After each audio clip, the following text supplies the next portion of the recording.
اگر قرآن نے صحابہ کو اولئک هم المتقون کہا تو اس میں سب سے پہلا ابو بکر ہے۔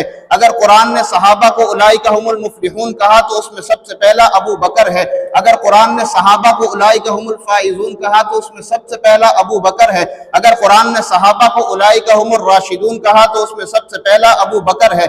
اگر قرآن نے صحابہ کو اولئک هم المؤمنون حقا کہا تو اس میں سب سے پہلا ابو بکر ہے۔ اگر قرآن نے صحابہ کو اولئک حزب اللہ کہا تو اس میں سب سے پہلا ابو بکر ہے۔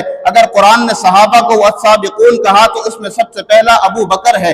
قرآن نے صحابہ کو اگر اولون کہا تو اس میں سب سے پہلا ابو بکر ہے۔ اگر قرآن نے صحابہ کو من المہاجرین کہا تو اس میں سب سے پہلا ابو بکر ہے۔ قرآن نے صحابہ کو اگر التائبون کہا تو سب سے پہلا ابو بکر ہے۔ اگر قرآن نے صحابہ کو العابدون کہا تو سب سے پہلا ابو بکر ہے۔ قرآن نے صحابہ کو الحامدون کہا تو سب سے پہلا ابو بکر ہے۔ قرآن نے صحابہ کو الراکعون کہا تو سب سے پہلا ابو بکر ہے۔ قرآن نے صحابہ کو الساجدون کہا تو سب سے پہلا ابو بکر ہے۔ قرآن نے صحابہ کو الامرون بالمعروف کہا تو سب سے پہلا ابو بکر ہے۔ قرآن نے صحابہ کو والناہون عن المنکر کہا تو سب سے پہلا ابو بکر ہے۔ قرآن نے صحابہ کو والذین معہ کہا تو معہ میں سب سے پہلا ابو بکر ہے۔ اشداء علی الکفار کہا تو اشداء علی الکفار میں سب سے پہلا ابو بکر ہے۔ رحماء بینہم کہا تو رحماء بینہم میں سب سے پہلا ابو بکر ہے۔